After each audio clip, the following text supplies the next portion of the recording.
Mesdames et messieurs, bonsoir. La télévision d'État en Arménie occidentale vous présente les nouvelles de jour. Voici le principal chapitre d'aujourd'hui. Arménie occidentale vend l'Institut Lemkin appelle à nouveau la communauté internationale à faire pression sur l'Azerbaïdjan pour qu'il lève le blocus de l'Artsakh.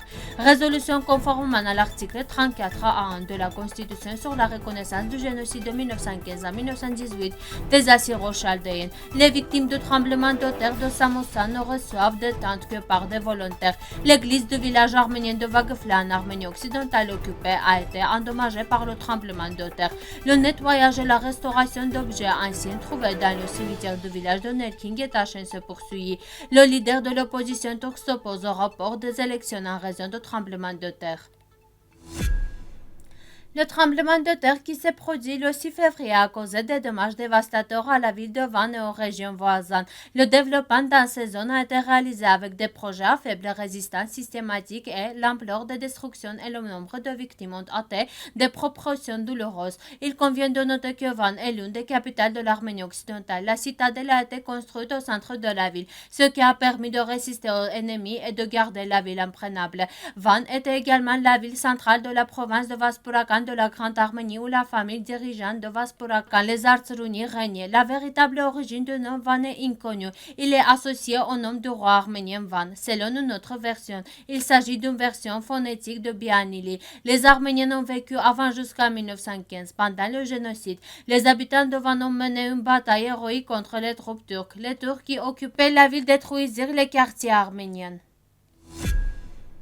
L'Institut Lemkin pour la prévention du génocide a de nouveau publié une déclaration concernant le blocus de la route de Berdzor. La déclaration précise notamment le 12 février, le deuxième mois de blocus de la route de Berdzor par de faux écologistes azerbaïdjanais a pris fin.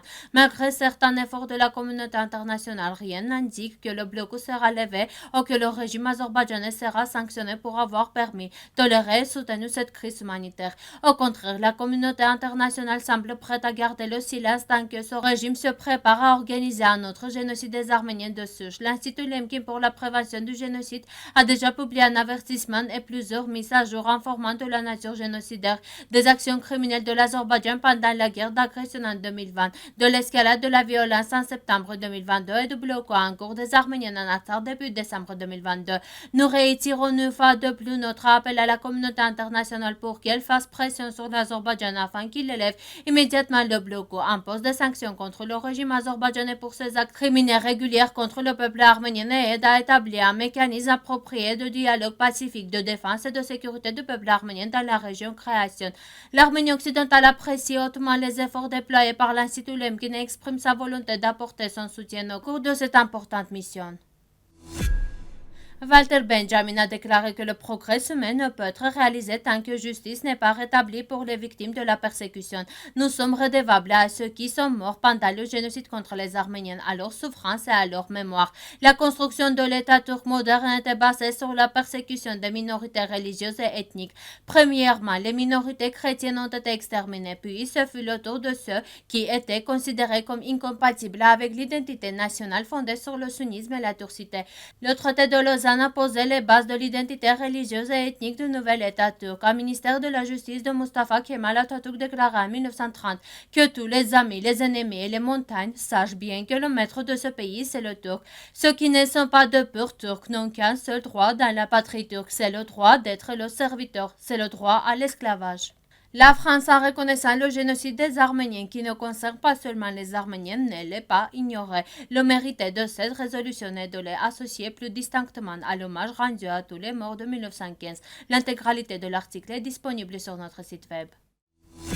Après les tremblements de terre en Arménie occidentale occupés des milliards de personnes dont des Arméniens sont mortes et des centaines de milliards de personnes se sont retrouvées sans abri. Dans l'une des villes les plus touchées, Samosa, de nombreux citoyens attendent toujours de voir, bravant le froid et les conditions difficiles. La plus grande demande des habitants de Samosa concerne les tentes, la ville des tentes que le soi-disant État autorité ne peut pas ou ne veut pas construire est finalement créée par les efforts de volontaires.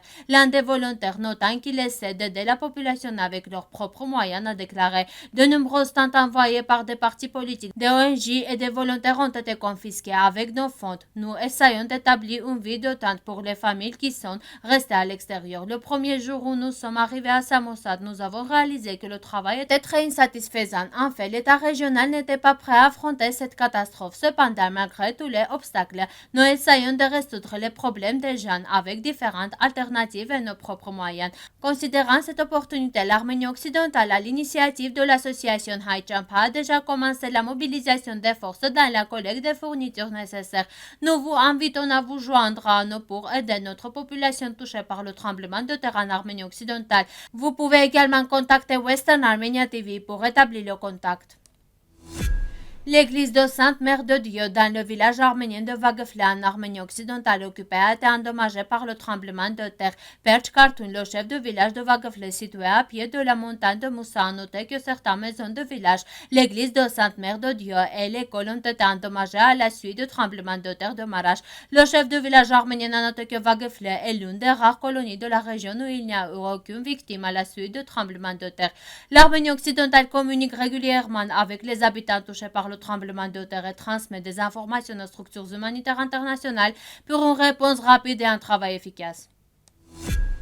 Comme le rapporte Armen Press, le bol en argile trouvé dans le cimetière du village de Nelking et Tachen de la région de Gerarkunik a été nettoyé et restauré. Le bol d'argile n'est qu'une des 500 découvertes trouvées dans le cimetière de mairie du village. Il s'agit notamment de poteries, de pendentifs en bronze, de bracelets, de perles, de verres et de coquillages. Les complexes découverts dans le tombe antérieur de Getachen remontent au 7e siècle. Dans les matériaux excavés, il y a des artefacts de la culture archéologique subvanazorienne de la période Sevan, Artsakh, Ltsachen, Vugdamorian et du royaume de Van. Les matériaux sont entreposés dans le fond archéologique de Sienosi. Une semaine après le tremblement de terre dévastateur survenu dans la province de Marash le 6 février, des pourparlers ont commencé dans le domaine politique sur le rapport des élections nationales qui devaient se tenir en mai. La raison de discussion était la suggestion de rapporter les élections faites par Bülent Arınç, membre du parti Justice et Développement dirigé par le président Recep Erdogan, ancien président du Parlement. La proposition de ce dernier de rapporter les élections une seule fois était justifiée par la nécessité pour les autorités de se concentrer sur l'élimination des conséquences du tremblement de terre.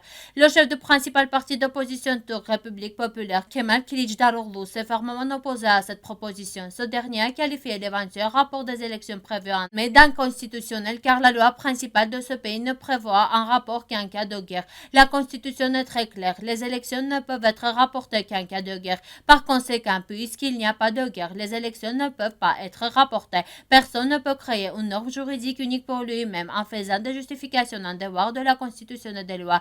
Il y a une Constitution si nous disons que la Turquie est un état de droit, alors qu'une telle chose ne peut pas être faite, a expliqué Kılıçdaroğlu. A noté que des élections parlementaires et présidentielles turques sont prévues en mai. Non seulement l'Arménie occidentale, mais aussi de nombreux experts ont noté que le gouvernement turc n'investit pas de ressources gouvernementales sérieuses pour atténuer les conséquences du tremblement de terre en Arménie occidentale et a occupé à plusieurs reprises certaines zones, ne permettant pas aux groupes de volontaires d'aller apporter de l'aide. Nous condamnons fermement de telles actions du gouvernement turc et rappelons que l'Arménie occidentale doit être rendue à son légitime détenteur de droit.